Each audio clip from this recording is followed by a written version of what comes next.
तो आज की इस वीडियो के अंदर हम बात करने वाले हैं एसएससी सीएचएसएल का। आज का पेपर हुआ है 12 अगस्त का, थर्ड शिफ्ट का पेपर है और ये लास्ट शिफ्ट है। मतलब आज का पेपर लास्ट हो जाएगा, इसके बाद एसएससी सीजीएल के पेपर स्टार्ट हो जाएंगे। तो कल से हम आपको एसएससी सीजीएल का भी एनालिसिस कराएंगे, लेकिन आज थर्ड शिफ्ट का पेपर 12 अगस्त को कैसा आया है, मैथ जीके इंग्लिश के क्वेश्चंस किस प्रकार के पूछे गए हैं, पेपर का लेवल कैसा रहा है, सारी की सारी बातों को डिस्कस करेंगे। दोस्तों आप सभी को बता दें, अगर आप एसएससी सीएचएसएल की तैयारी कर रहे हैं, सीजीएल सीपीओ जेई या फिर एसएससी एमटीएस की तैयारी कर रहे हैं, तो आप हमारे चैनल को सब्सक्राइब करना यार बिल्कुल मत भूलिएगा। चैनल को सब्सक्राइब जरूर कीजिएगा। तो चलिए फ्रेंड्स, स्टार्ट करते हैं आज की वीडियो को, लेकिन उससे पहले महत्वपूर्ण सूचना। तो दोस्तों आज मैं आपके लिए एक लेकर आया हूँ फिलो ऐप। ये प्ले स्टोर पर दे रखा है फिलो ऐप। जैसे ही आप फिलो ऐप डालेंगे तो वहाँ पर प्ले स्टोर पर सर्च होके आ जाएगा। इसकी जो रेटिंग है 4.5 रेटिंग है। 1 लाख से ज़्यादा स्टूडेंट्स ने इसको डाउनलोड किया है। आप भी इसको प्ले स्टोर से डाउनलोड कर सकते हैं, जिसका लिंक मैंने इस ऐप का लिंक मैंने वीडियो के डिस्क्रिप्शन में दे रखा है। इससे होगा क्या कि अगर आपका किसी प्रकार का, जैसे मैथ का, फिजिक्स का, केमिस्ट्री का या बायोलॉजी का किसी प्रकार का कोई भी क्वेश्चन है, तो आप उस क्वेश्चन को फ़ोटो खींचिए और उसको क्रॉप करके इस पर डाल दीजिए। विदिन 60 सेकंड, 60 सेकंड के अंदर आपको इस सवाल का सही जवाब वीडियो या पीडीएफ के माध्यम से आपको मिल जाएगा। तो आप इस ऐप को इंस्टॉल कर सकते हैं प्ले स्टोर से, जिसका लिंक मैंने वीडियो के डिस्क्रिप्शन में भी दे रखा है। तो चलिए फ्रेंड्स, स्टार्ट करते हैं। एसएससी सीएचएसएल का पेपर देखते हैं लेवल कैसा है। तो आज का पहला सवाल है, किस राज्य सरकार ने वेस्ट टू एनर्जी नाम से एक पहल शुरू की है। देखिए, वेस्ट टू एनर्जी नाम से एक पहल किस सरकार ने शुरुआत की है, किस राज्य सरकार ने, तो उत्तराखंड की सरकार ने शुरू की है। यहाँ पर उत्तराखंड के जो नए मुख्यमंत्री बने हैं, ये बने हैं पुष्कर सिंह धामी। कौन बने हैं? पुष्कर सिंह धामी यहाँ पर उत्तराखंड के नए मुख्यमंत्री बने हैं। बात करें उत्तराखंड की, तो यहाँ पर ही जिम कॉर्बेट नेशनल पार्क है। जिम कॉर्बेट राष्ट्रीय उद्यान उत्तराखंड के अंदर ही स्थित है। उत्तराखंड सरकार की बात करें दोस्तों, तो यहाँ पर एक दिन की मुख्यमंत्री कौन बनी थी, एक दिन की चीफ मिनिस्टर बनी थी सृष्टि गोस्वामी। तो ये भी आगे किसी न किसी पेपर में आपसे पूछा जा सकता है। चलिए फ्रेंड्स, नेक्स्ट क्वेश्चन देख लेते हैं। तो नेक्स्ट क्वेश्चन है दोस्तों, जम्मू कश्मीर के नए उपराज्यपाल के रूप में किसे नियुक्त किया गया है। जम्मू कश्मीर के नए उपराज्यपाल के रूप में मनोज सिन्हा को नियुक्त किया गया है। देखिए, उपराज्यपाल की बात करें तो यहाँ पर किसको नियुक्त किया गया है? मनोज सिन्हा को नियुक्त किया गया है। ठीक है, तो ये क्वेश्चन आपसे पूछ सकता है। अब आपसे पूछ सकता है भारत के सीएजी कौन है, तो controller auditor general of India कौन है? सीएजी यानी कि कौन है? गिरीश चंद्र मुर्मू यहाँ के सीएजी हैं। लद्दाख की बात करें तो यहाँ पर उपराज्यपाल कौन है, तो आर के माथुर लद्दाख में उपराज्यपाल थे। चलिए फ्रेंड्स, नेक्स्ट क्वेश्चन देख लेते हैं। तो 1857 की क्रांति के दौरान गवर्नर जनरल कौन था। देखिए, 1857 की क्रांति एक भीषण क्रांति मानी जाती है, भारतीय इतिहास की सबसे बड़ी क्रांतियों में से मानी जाती है। ये जो 1857 की क्रांति है 1857, इस पुस्तक को किसने लिखा था? पहला क्वेश्चन ये बनता है। तो वी डी सावरकर ने इस पुस्तक को लिखा था। वी डी सावरकर ने 1904 में ही अभिनव भारत सोसाइटी की स्थापना की थी। 1857 की क्रांति में गवर्नर जनरल कौन था, तो लॉर्ड कैनिंग 1857 की क्रांति के समय भारत का गवर्नर जनरल था। 1905 में जब बंगाल विभाजन हुआ था तो उस समय कौन था, तो लॉर्ड कर्जन। कौन था? मतलब बंगाल विभाजन के समय भारत का गवर्नर जनरल था लॉर्ड कर्जन, और 1857 की क्रांति में भारत का गवर्नर जनरल था लॉर्ड कैनिंग। और 1885 में जब कांग्रेस की स्थापना हुई थी तो इस समय भारत का जो गवर्नर जनरल था वो था डफरिन। कौन था? डफरिन था। चलिए फ्रेंड्स, नेक्स्ट क्वेश्चन देख लेते हैं।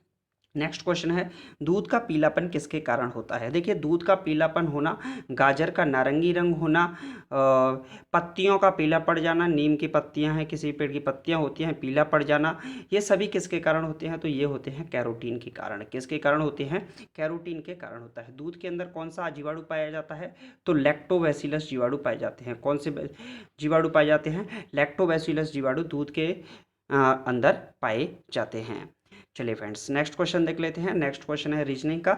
श्रृंखला को पूरा कीजिए। आपको ये श्रृंखला पूरी करनी है, तो ये क्या है? X Z, W L, V N, U P और नेक्स्ट टर्म क्या होगा? एक्स होता है 24 पर, तो डब्ल्यू होता है 23 पर, वी होता है 22 पर, तो यू होता है 21 पर, तो टी क्या होगा? 20 पर होगा, तो पहला टर्म बन गया टी। जे होता है 10 पर, एल होता है 12 पर, एन होता है 14 पर, P होता है 16 पर, तो 18 पर क्या होगा, R होगा। तो TR हो गया, क्या हो गया बेटा, TR हो गया दोस्तों। तो TR इस सवाल का सही जवाब होगा, क्या होगा, TR इस श्रृंखला को पूर्ण करेगा। चलिए फ्रेंड्स नेक्स्ट क्वेश्चन देख लेते हैं। तो नेक्स्ट क्वेश्चन है दोस्तों, एक आदमी को अपने खाने के बिल पर 30% और फिर 20% की छूट मिलती है, उसे कितनी छूट मिली। कुल मिलाकर छूट की बात करें तो मान लीजिए उसको खाने पर बिल करना था 100 रुपये, तो 100 पर उसको 30% की छूट मिल गई। कितने की, 30% की, तो 30/100, तो कितना हो जाएगा, 100 से 100 कैंसिल आउट हुआ, यानी 70 रुपये हो गए। अब 70 पर भी उसे कितने की छूट मिल गई, 20% की, तो 70 गुणे 20/100। ठीक है, तो ये 0 से 0, 2 से जाएगा 5 बार, 5 से जाएगा 5 सत्ते 35, कितनी बार जाएगा, 5 सत्ते 35, 14 बार जाएगा, 14×5 = 70। तो कितना बनेगा, ये बचेगा आपका 56 बचेगा। कितना बचेगा, 56 बचेगा। कितना बचेगा, 50, यानी कि 100 से वस्तु कितनी हो गई, 56 की हो गई, तो 44 की उसे छूट मिलेगी। तो चलिए फ्रेंड्स नेक्स्ट क्वेश्चन देख लेते हैं। तो नेक्स्ट क्वेश्चन है, राष्ट्रीय मानवाधिकार आयोग क्या है, राष्ट्रीय मानवाधिकार आयोग का मुख्यालय कहाँ पर स्थित है, तो दिल्ली के अंदर स्थित है राष्ट्रीय मानवाधिकार आयोग। राष्ट्रीय मानवाधिकार दिवस कब मनाया जाता है, तो 10 दिसंबर को मनाया जाता है विश्व मानवाधिकार दिवस। क्या मनाया जाता है, मानवाधिकार दिवस, और इसी दिन दिए जाते हैं आपका नोबेल प्राइज मानवाधिकार दिवस वाले दिन। चलिए फ्रेंड्स नेक्स्ट क्वेश्चन देख लेते हैं। तो नेक्स्ट क्वेश्चन है, मदर टेरेसा का जन्म किस देश में हुआ था। देखिए मदर टेरेसा जिनको शांति का नोबेल पुरस्कार दिया गया था और पहली भारतीय महिला जिनको नोबेल प्राइज मिला था, इनका जन्म हुआ था उत्तरी मैसिडोनिया में। कहाँ पर हुआ था, उत्तरी मैसिडोनिया में मदर टेरेसा का जन्म हुआ था। चलिए फ्रेंड्स नेक्स्ट क्वेश्चन देख लेते हैं। तो दोस्तों नेक्स्ट क्वेश्चन है, भारत की प्रथम बहुउद्देशीय परियोजना किस नदी पर बनाई गई। भारत की प्रथम बहुउद्देशीय परियोजना दामोदर नदी पर बनाई गई थी। कहाँ पर बनाई गई थी, दामोदर नदी पर बनाई गई थी। प्रथम बहुउद्देशीय परियोजना में भाखड़ा नांगल परियोजना भी इसके अंतर्गत ही आती है। और ये जो नदी परियोजनाएं थी, इनको पंडित जवाहरलाल नेहरू ने आधुनिक भारत के मंदिर कहा था। चलिए फ्रेंड्स नेक्स्ट क्वेश्चन देख लेते हैं। तो दोस्तों नेक्स्ट क्वेश्चन है, भाखड़ा नांगल बांध किस नदी पर स्थित है, तो ये सतलज नदी पर स्थित है। किस नदी पर स्थित है, सतलज नदी पर स्थित है भाखड़ा नांगल बांध। चलिए फ्रेंड्स नेक्स्ट क्वेश्चन देख लेते हैं। तो रीजनिंग का क्वेश्चन है, क्वेश्चन पूछा है इस सीरीज को पूर्ण कीजिए। 9 के बाद 19 आता है, तो इसका मतलब इसके अंदर कितना ऐड होता है, 10 ऐड होता है। 19 के बाद 39 आता है, इसका मतलब इसके अंदर कितना ऐड हो रहा है, 20 ऐड हो रहा है। 39 के बाद 79 आ रहा है, इसका मतलब इसके अंदर कितना ऐड हो रहा है, 40 हो रहा है। 79 के बाद 159 आ रहा है, इसका मतलब इसके अंदर कितना ऐड हो रहा है, 80 हो रहा है। और 159 में अगर हम 80 का डबल जोड़ दें तो 160 जोड़ेंगे, 160 तो कितना हो जाएगा, 9 6 5 11 2 और 1 3, तो कितना हो जाएगा 319। यानी कि इस टर्म का, इस सीरीज का जो अगला वाला टर्म होगा, इस श्रृंखला को पूर्ण करने वाला जो पद होगा वो 319 होगा। कौन सा होगा, 319 होगा। चलिए फ्रेंड्स नेक्स्ट क्वेश्चन देख लेते हैं। तो नेक्स्ट क्वेश्चन है, 6 संख्याओं का औसत 20 है, यदि एक संख्या हटा दी जाए तो 15 हो जाता है, कौन सी संख्या हटाई गई है। दोस्तों बात करें 6 संख्याओं का औसत कितना है, 20, तो 6 संख्याओं का योग कितना होगा, 6 गुणे 20, यानी कि 6 दूनी 12, 120 होगा। यदि एक संख्या हटा दी, यानी कि 6 से कितनी हो गई संख्या, 5 हो गई, तो औसत कितना हो गया, 15 हो गया। गुणे करेंगे तो 15 पंजे 75। 5 संख्याओं का योग कितना है, 75। 6 संख्याओं का योग 120 है, तो हटाई गई संख्या क्या होगी, 120 में से 75 को घटा देंगे तो ये बचेगा 45। क्या बचेगा, 45। तो हटाई गई संख्या कौन सी है, 45 है। हटाई गई संख्या कौन सी है, 45। चलिए फ्रेंड्स नेक्स्ट क्वेश्चन देख लेते हैं। नेक्स्ट क्वेश्चन है दोस्तों, संख्या 5 8 0 12 15 का औसत कितना है।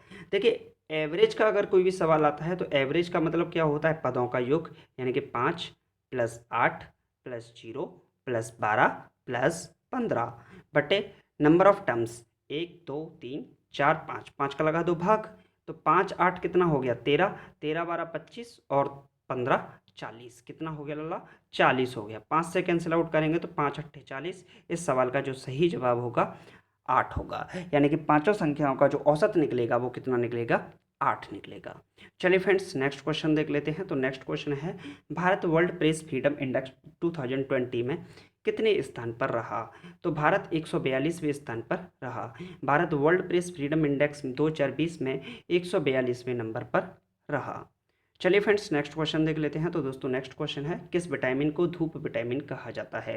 देखिए धूप विटामिन के नाम से किसे जाना जाता है, तो विटामिन डी को धूप विटामिन के नाम से जाना जाता है। विटामिन डी का जो रासायनिक नाम होता है वो होता है कैल्सीफेरॉल। क्या होता है लला, कैल्सीफेरॉल होता है। और विटामिन डी के कारण जो रोग होता है, गले सूख का रोग होता है, जिसे हम रिकेट्स नामक रोग से भी जानते हैं। किसके नाम से जानते हैं, रिकेट्स नामक, हाँ रिकेट्स नामक रोग से जानते हैं। तो विटामिन डी के कारण रिकेट्स रोग होता है। रासायनिक नाम इसका कैल्सीफेरॉल होता है, जिसे धूप का विटामिन भी कहा जाता है। चलिए फ्रेंड्स नेक्स्ट क्वेश्चन। तो दोस्तों आज का सवाल है, किस दिन विश्व उपभोक्ता अधिकार दिवस मनाया जाता है। तो 15 मार्च को, कब, 15 मार्च को विश्व उपभोक्ता दिवस मनाया जाता है। अगर बात करें 22 मार्च को क्या मनाया जाता है, तो जल दिवस मनाया जाता है। जल संरक्षण दिवस कब मनाया जाता है, 22 मार्च को मनाया जाता है। चलिए आपके लिए क्वेश्चन छोड़ते हैं, 22 अप्रैल को क्या मनाया जाता है, कमेंट बॉक्स में लिखिएगा। देखते हैं कितने स्टूडेंट इस सवाल का सही जवाब दे पाएंगे। तो दोस्तों आज की वीडियो में सिर्फ इतना ही। जो क्वेश्चंस मुझे मिले हैं मैं आपके लिए लेकर आ गया हूं। अगर आपको वीडियो अच्छा लगा तो वीडियो को लाइक कीजिएगा, चैनल को यार सब्सक्राइब करना बिल्कुल मत भूलिएगा। अगर आप फ्लो ऐप को डाउनलोड करना चाहते हैं तो उसका लिंक मैंने वीडियो के डिस्क्रिप्शन में दे दिया है। तो चलिए फ्रेंड्स मिलते हैं नेक्स्ट वीडियो में। Thank you for watching this video. जय हिंद, जय Bharat, take care, bye bye, love you all.